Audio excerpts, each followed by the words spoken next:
Arsenal's Willian is headed for a summer exit. We'll be reacting to that news as well as discussing some of the other big stories from football on this Sunday evening live.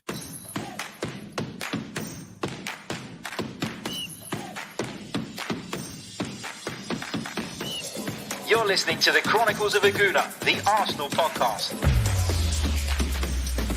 I'm Martin Tyler, and you're listening to Harry Symeou.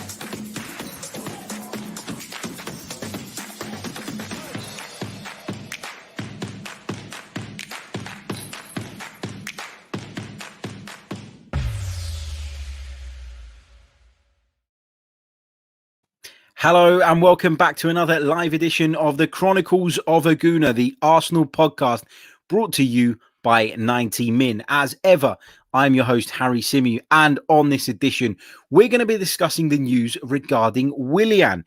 We heard at the back end of last week that David Luiz will be leaving the club in the summer.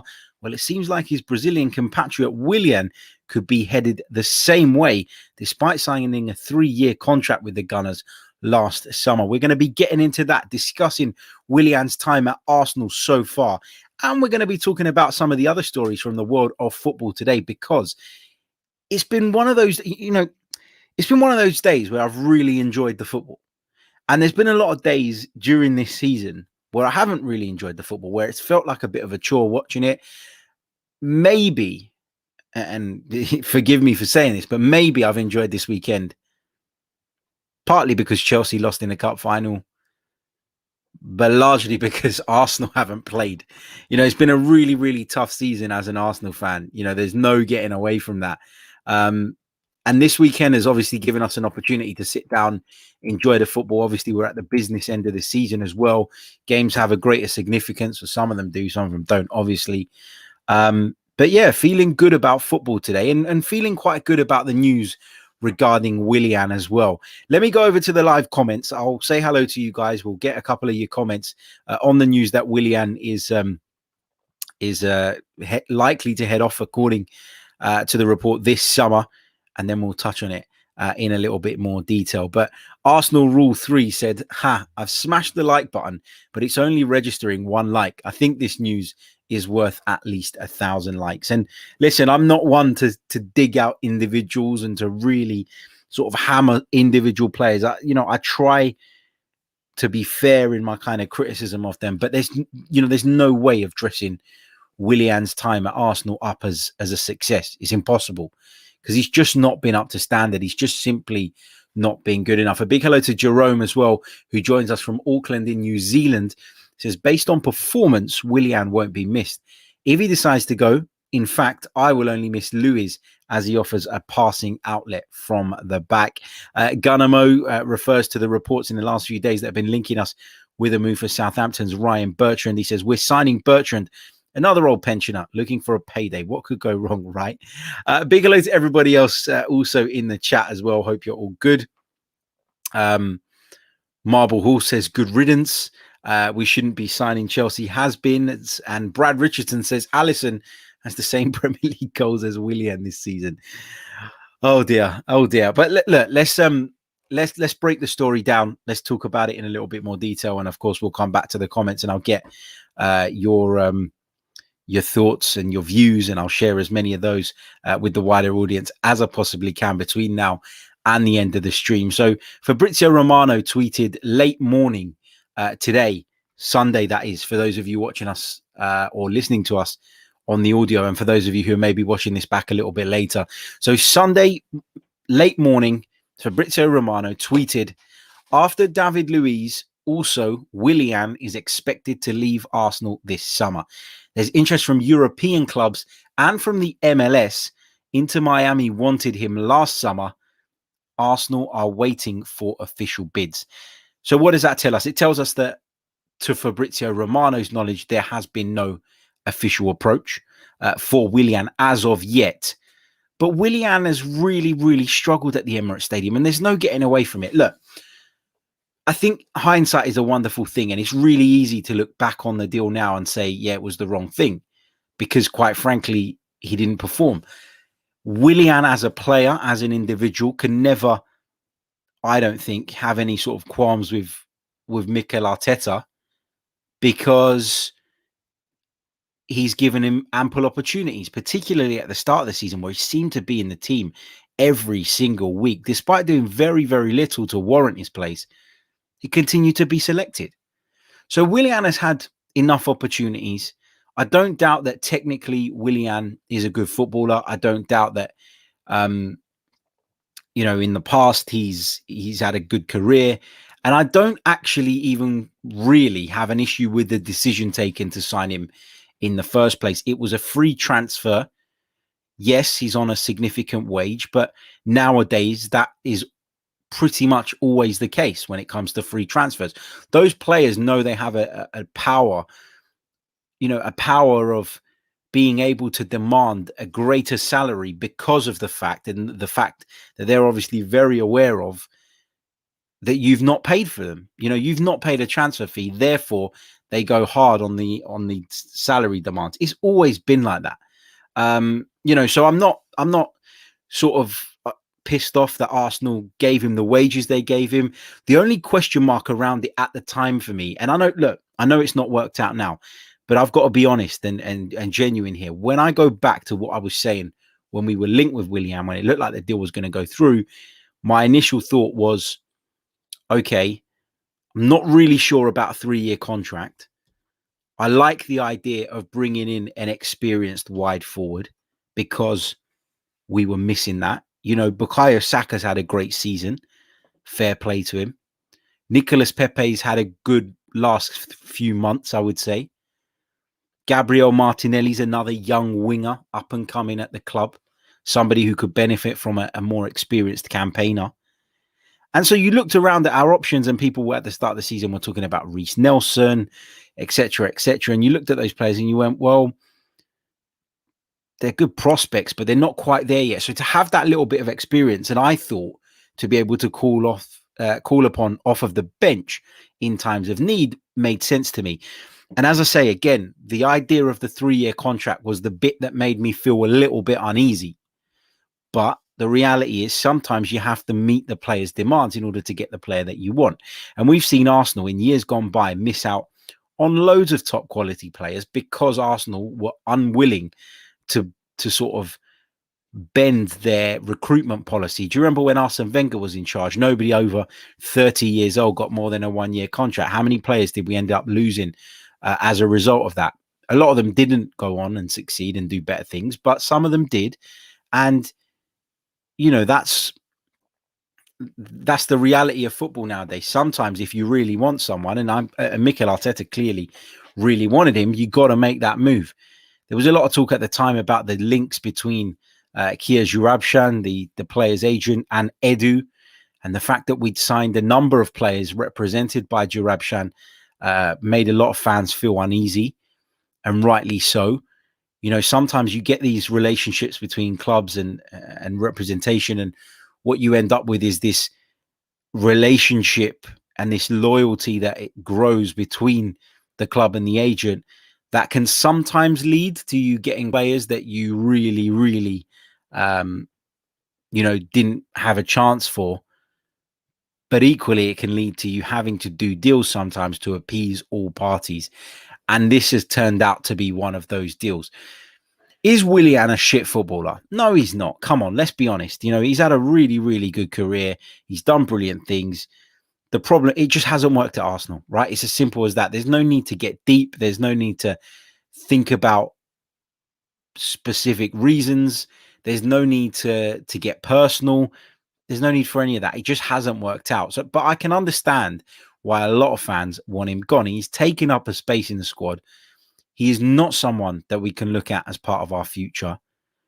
It does feel a little bit like he's been playing at half pace when given opportunities. It does feel like he doesn't care. It feels like the move made by somebody who wanted to stay in London, saw an opportunity, to stay in London, even if it meant joining a rival club, and took that opportunity. And the club obviously showed their hand, showed that they were quite keen, and from then on, the deal was done. But it was a mistake. There's no getting away from that. And managers make mistakes. Lots of great managers have signed duds throughout their careers. You know, Arsene Wenger brought in plenty of players of that ilk, players that just simply weren't good enough anymore, or weren't good enough in the first place. Sir Alex Ferguson made a load of errors too. Do you remember Massimo Taibi in goal? If you don't, Google him. Type in Massimo Taibi, Southampton. That's all you need to see. Do you remember Eric Jemba? There was loads. You know, every manager will make mistakes in the transfer market. And as Brad says, actually, in the comments, he says, respect to Arteta for accepting he made a mistake on Willian. If Arsenal move him on this summer, then that is great to see Arsenal applying the ruthless approach that Mikel Arteta referred to. You know, the ruthless approach that Mikel Arteta has been sort of so big on and has talked about frequently. That's what I really want to see. I want to see Mikel Arteta, you know, he will make mistakes, but acknowledging those mistakes when he does, and moving to correct those mistakes very, very quickly. That's important to me. As I say, we all make them, and we all would make them in his position. So if it's corrected, if it's dealt with, I've got no issue with that whatsoever. I think that Mikel Arteta has been disappointed with Willian. I think the fact that he went from playing so regularly to hardly featuring nowadays kind of shows that, you know, he did feel that he gave him the opportunities and that he'd been let down. And the fact that he's probably off suggests that there's been a conversation between those parties that could lead to a transfer in the summer. Let's see anyway. Let's see how it goes. Remember the wording of the tweet from Fabrizio Romano, right? And I know he doesn't normally put stuff out that he doesn't have some inkling about, some information about. But Fabrizio Romano's exact words were, Willian is expected to leave Arsenal this summer. Not Willian is 100% categorically leaving Arsenal Football Club this summer. So if you're having a party about Willian, just hold fire on it for now. But it does look like it will happen. But there is no deal in place. And as he says in his tweet, which is the original source of this story, there are no official bids as of yet. So let's see. Let's see what's going to happen with that. I think with Willian, what a lot of people expected him to bring to the team was an ability from set pieces, was experience, was the ability to come off the substitutes bench and impact games in times of need, was a technical security. You know, he's somebody who rarely gives the ball away, to be fair. But the problem is he's been very risk averse when in possession lately for Arsenal. When I've watched Willian sort of recently, and I compare it to that performance he turned in the first game of the season at Fulham, it's completely different. Chalk and cheese, black and white. Like, it's, you know, he's gone from taking risks, playing brilliant passes, always trying to get people in behind, to all of a sudden, whenever he receives the ball, particularly when he's on the left, just taking a step inside and just rolling it square and just playing it short and being quite boring, if I'm honest. Being risk averse, not wanting to give the ball away. So, you know, I think he's suffering from a lack of confidence as well. But this is not a creche, right? We're not here to babysit people, especially experienced campaigners like Willian, who have been there, who have done it all. And you only need to look at his record for the club to understand exactly what it is I'm talking about. 25 appearances in the Premier League this season, just one goal. One goal. He has, though, got 5 assists, which is respectable, 1 in 5. In the Europa League, he made 9 appearances and he produced 2 assists there. In the FA Cup, 2 appearances, no goals, no assists, and 1 appearance in the EFL Cup. In the Premier League, he started in the 11 44% of the time. A lot of those starts, though, came in the early part of the season. He has seen his starting opportunities drop significantly, and that's absolutely the right thing. Let's go over to the live comments and see what some of you guys are saying. I'm just going to pick out a couple of bits. Kolshi says, I agree with you in a lot of matters, Harry, but please don't compare Arteta to the PL's 2 best managers. I'm not comparing Mikel Arteta as a whole to Sir Alex Ferguson or to Arsene Wenger. I'm simply saying that there isn't a manager in world football who has made a mistake in the transfer market, who has bought a player he thought was genuinely going to come in and improve his team and improve his squad, but who came in and proved to be a dud. That's exactly what's happened with Willian here, right? It was a difficult summer financially. Arsenal have looked at it. They've gone low risk, free transfer. Yeah, we're going to fork out some wages, but let's do it. And they did it. And unfortunately, on this occasion, it's not worked. Big hello to Tony Flowers, who says, no Europe means we can really trim down the squad. That is a massive point and a really crucial and important point. And I had it on my little notes, actually, to make that point.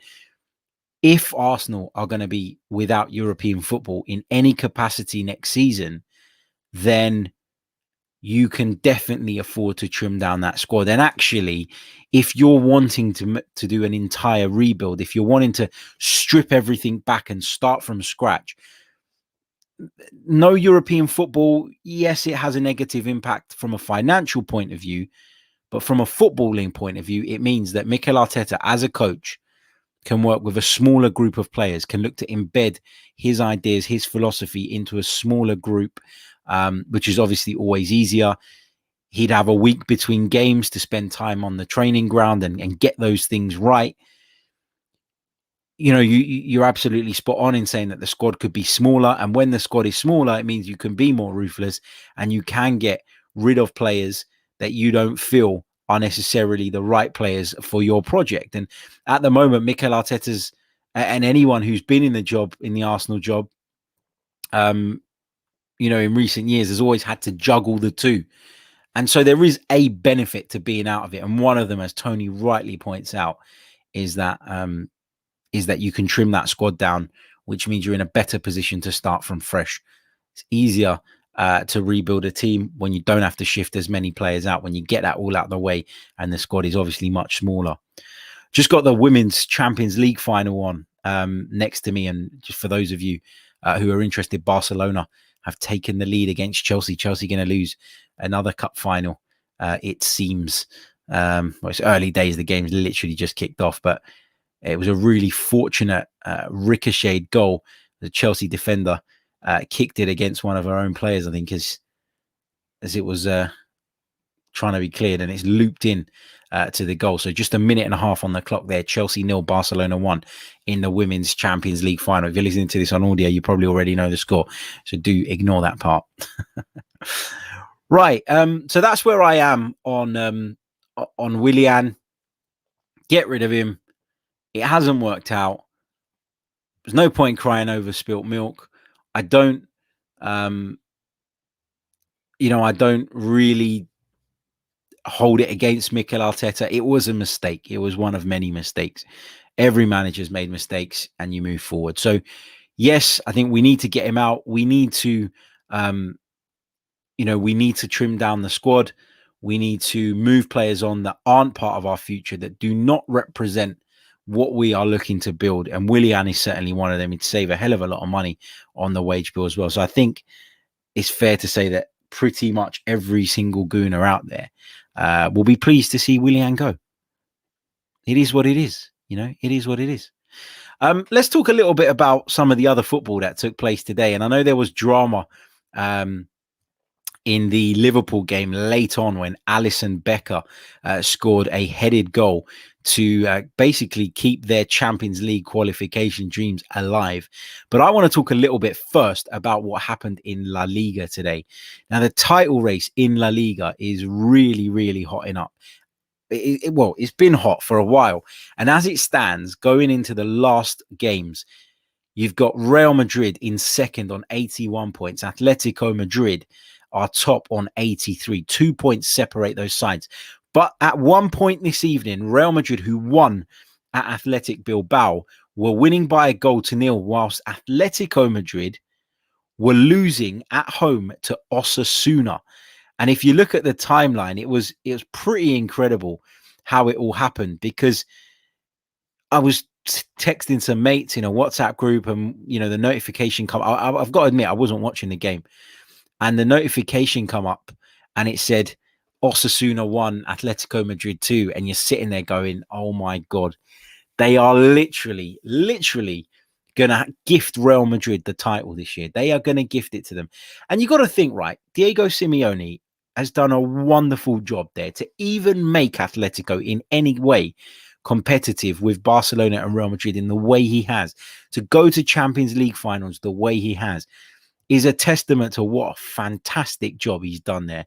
And when I saw that Osasuna had gone a goal up, I turned the game on for the last 15 minutes, and I was absolutely delighted to see Atletico Madrid turn the game on its head. Renan Lodi on the 82nd minute, and Luis Suarez, who still has so much to offer, really, really does. It baffles me. I sit there scratching my head when I try and think about why Barcelona allowed him to go. When you look at the season they've had and how things have gone for them, it becomes even more baffling as to why he is gone. But he popped up on the 88th minute. Man, if only we'd not offered that extra pound. He popped up on the 88th minute for Atletico Madrid to score the winner. And now, they're in pole position, obviously, to go on and secure the La Liga title. It's brilliant. It's fantastic. I absolutely have huge respect for what Diego Simeone's done at Atletico Madrid. As I say, for him to simply be able to compete with some of those giants of not just the Spanish game, not just the European game, but the world game is really, really impressive. So fair play to them. And then, of course, Liverpool, at West Brom today, went a goal down, got an equaliser pretty swiftly, actually, through Mohamed Salah. Or not too long, at least, after they conceded, and you thought, well, they're going to go on and win this. And they just huffed and puffed, and they never really looked like they were going to find that winner. And all of a sudden, up pops Alisson Becker from goalkeeper to head home a Trent Alexander-Arnold corner and basically keep Liverpool's chances alive. And listen, I know Liverpool were champions last season and they ran away with it, but given the position they were in, if they're to qualify for the Champions League, that would be some sort of turnaround, and it is a testament to their spirit and how good they can be and should be, really. But yeah, as I say, obviously the big talking point from that game was Alisson and the goal. I think for me, as a human being, listen, I don't like Liverpool. I'm an Arsenal man, but as a human being, to watch Alisson in the post-match interview talking so sort of passionately and emotionally about obviously the difficulties he's had this season, losing his father in the way he did and all of that. And his performances have been up and down this season as well. And he's received really a lot of criticism.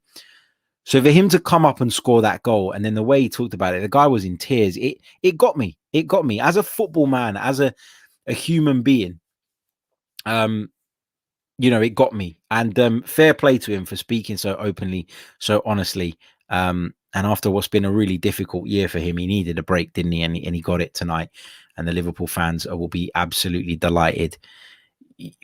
When things like that happen, like the loss of his father in the way it did, and then you hear somebody speaking so emotively about it, it is absolutely impossible not to feel something.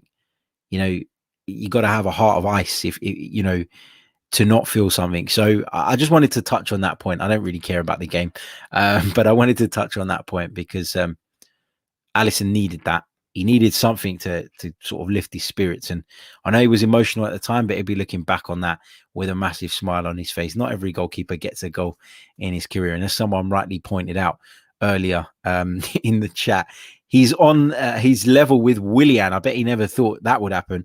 His Premier League goals tally would be the same as Willian's come the end of a season. Fantastic stuff.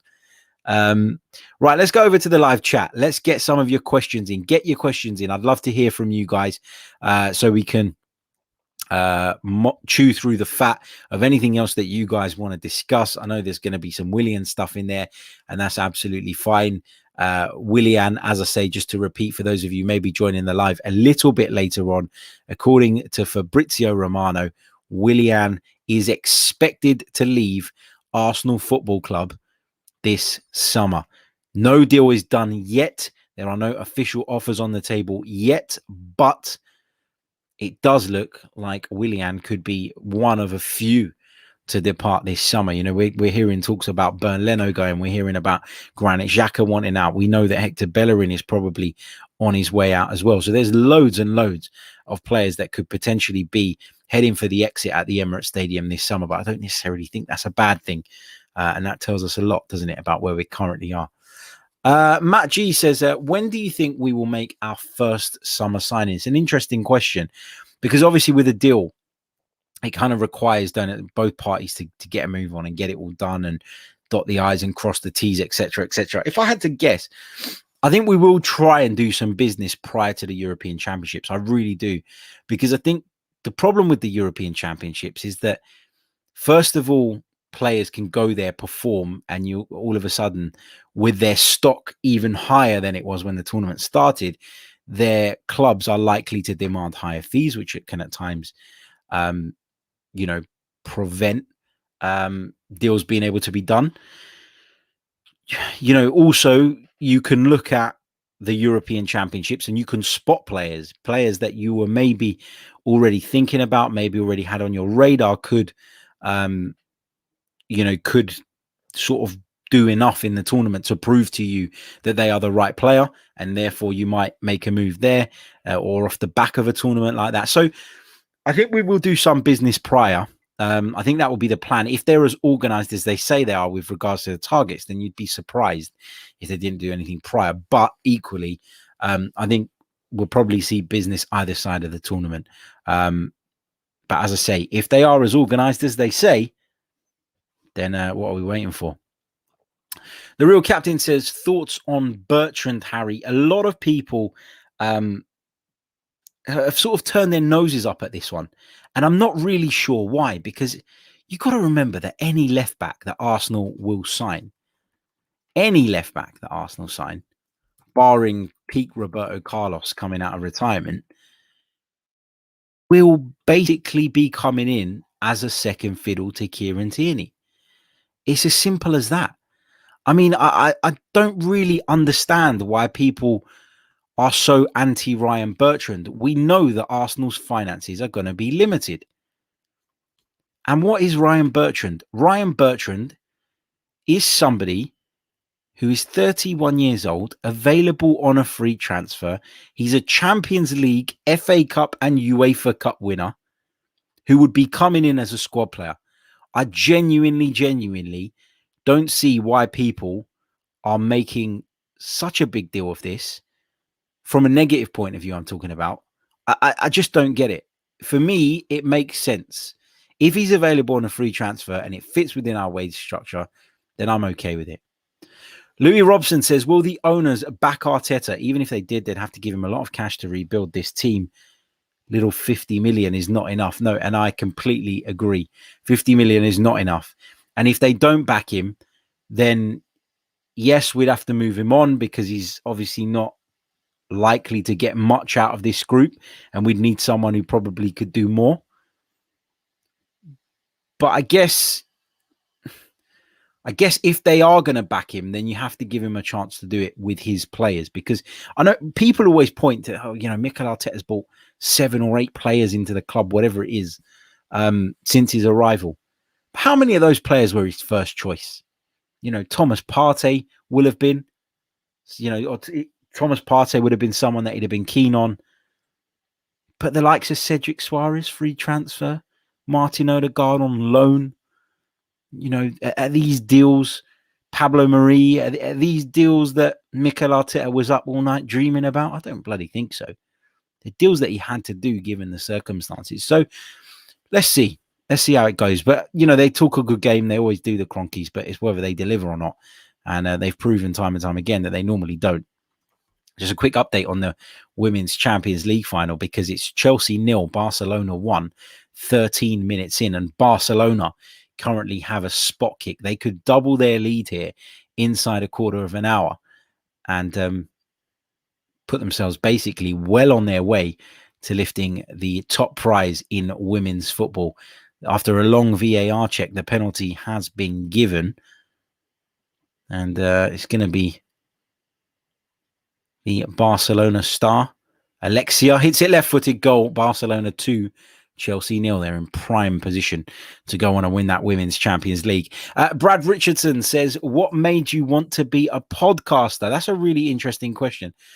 So obviously I'm a massive football fan. Obviously when I started podcasting, I was still in banking. I wasn't working in the industry in any way, shape, or form.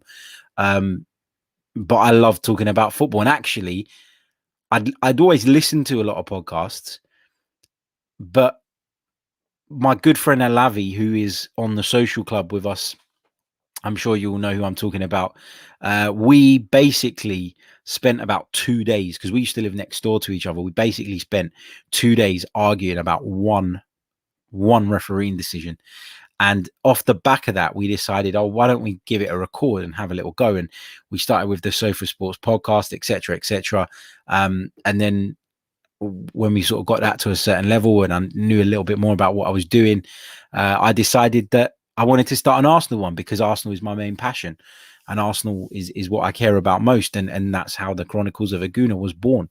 While we're on the subject, it's a great time for me to thank every single one of you for your continued support, our loyal listeners, viewers, members, contributors, because a few days ago, we hit the milestone of 1 million views or downloads on the podcast in 2021. So to get to 1 million by the beginning of May is unbelievable. I'm honestly so chuffed that people are listening, people are watching, people are downloading it. Honestly, it means the world to me. So I want to say a massive thank you to every single one of you guys, because when you're doing something like this and you're doing it as frequently as I'm doing it, so a lot of your favorite podcasts will be once, twice, maybe 3 times a week. I've really tried since sort of leaving one of my jobs recently in sort of the media world that was taking up a lot of my time. I've really tried to pick up the level of content and the regularity with which we put out content. And so to see that paying off, to see us gaining subscribers all the time, and to see those numbers, 1 million views / downloads. So that's across YouTube and the audio platforms on our shows in 2021 alone is honestly incredible. So yeah, thank you all so much. Really, really appreciate it. And in answer to your question, Brad, that's how I became a podcaster. Started arguing with a mate, we recorded it, and from then the rest, as they say, is history, and hopefully there'll be many more years of it to come. But thank you to every single one of you, especially our members of the channel who help keep it alive as well. So thank you. Really, really appreciate it. Tony says, Harry, our squad is geared up to play 4-4-2. What do you think about going to that formation, Laka holding it up and Obo running in behind with 2 wingers backing them up? I'm not big on the 4-4-2 anymore, Tony. I used to really be a fan of it, obviously, during the Wenger days, but I think football's changed a lot. And I think to play it nowadays, you have to have 2 really exceptional centre midfielders. And unfortunately, you'd probably argue that that's Arsenal's worst position at the moment. I think that when you look at the 4-4-2 system, it's great in theory, but it's that overload that teams tend to create in midfield with that third player dropping in there that would cause us many, many issues if we were to play that way. I get what you mean in terms of the squad. I do think we got a lot of players that probably suit that system. I'm just not sure it would work all of the time. And I want a system or a shape that works not all of the time, but most of the time. That's really, really important.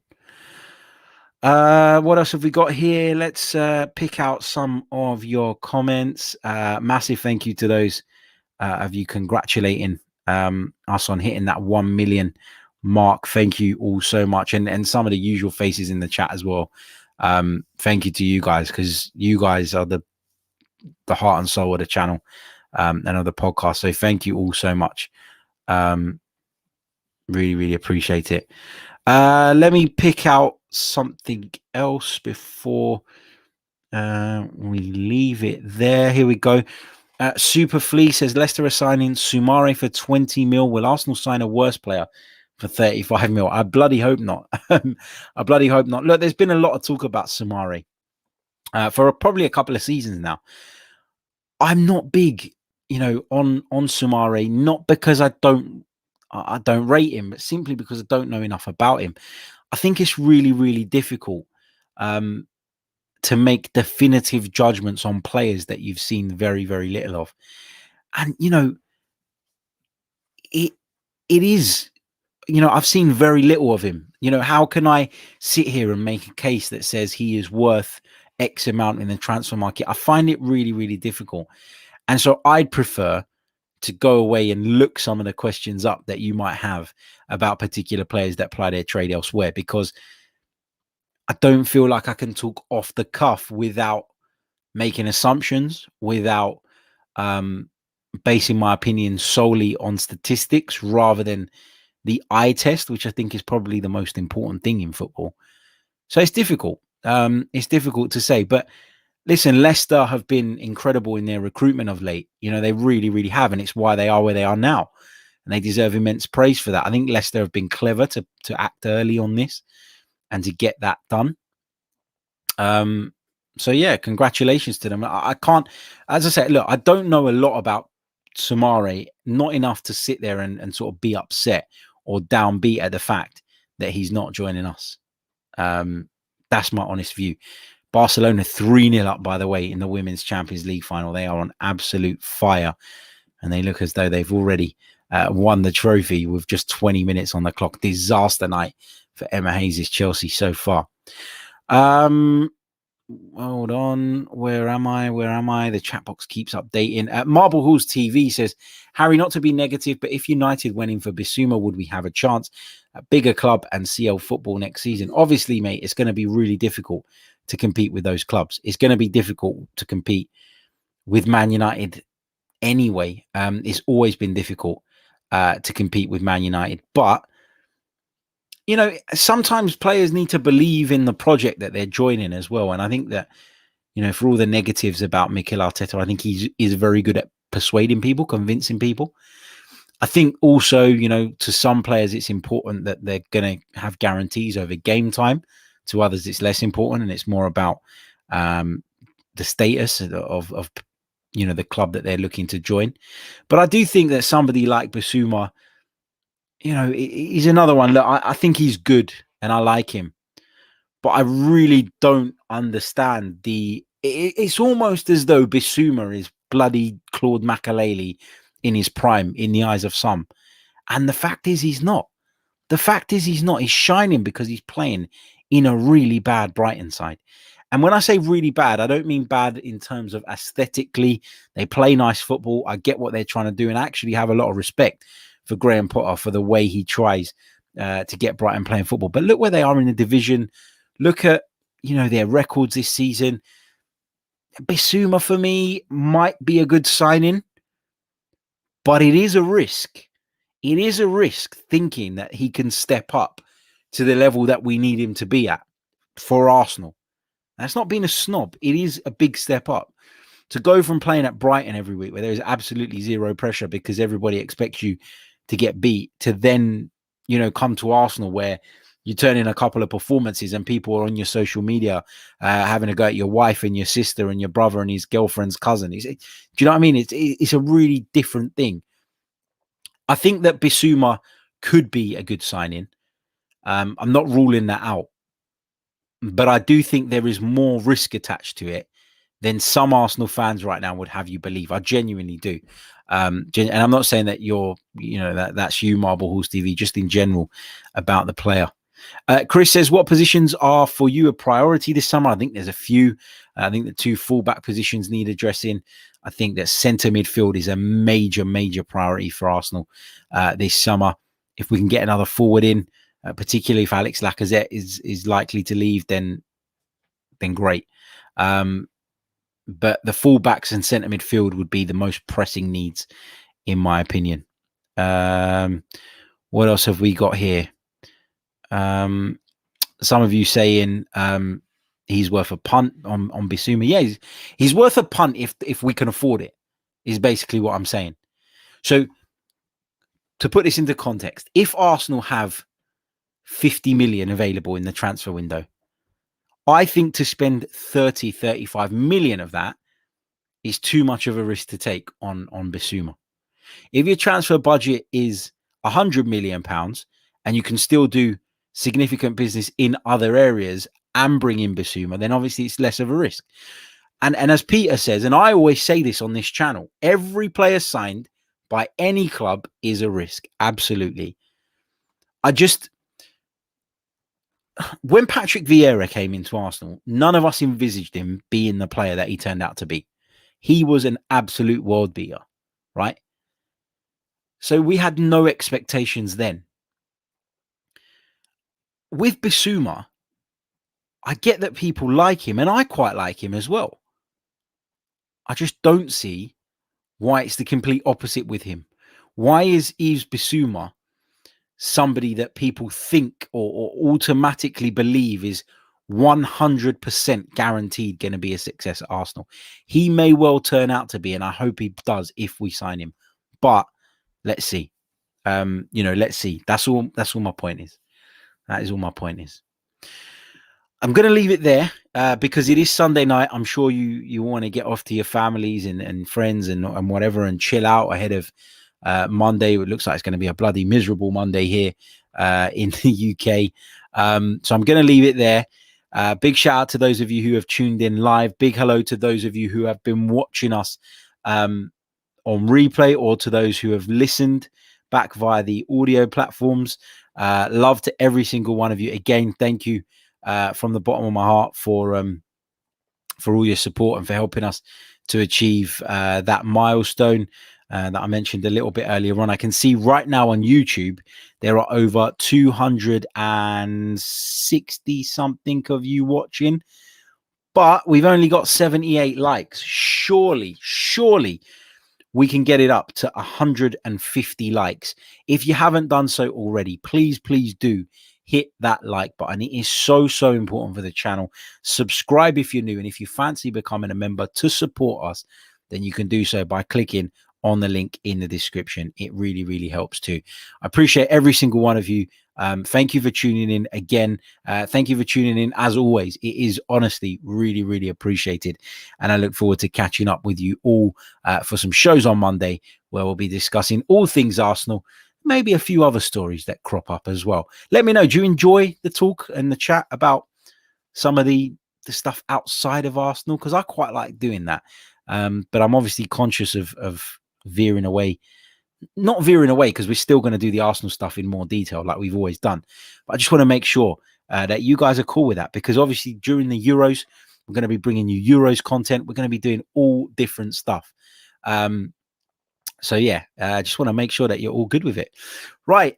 Before I go, I want to say a big thank you to Inyang for your very kind super chat donation. He says, afternoon, Harry. Great to have content to listen to on a Sunday night without Arsenal. I'm thinking this might be a buyer's transfer window. Thoughts? It could be. It could be indeed, because clubs are going to be desperate to sell. So those who are able to buy, those who have the money, are definitely going to be in a really strong position going in to the summer window. I'll catch you all tomorrow. Until then, take care of yourselves and stay safe. Ciao.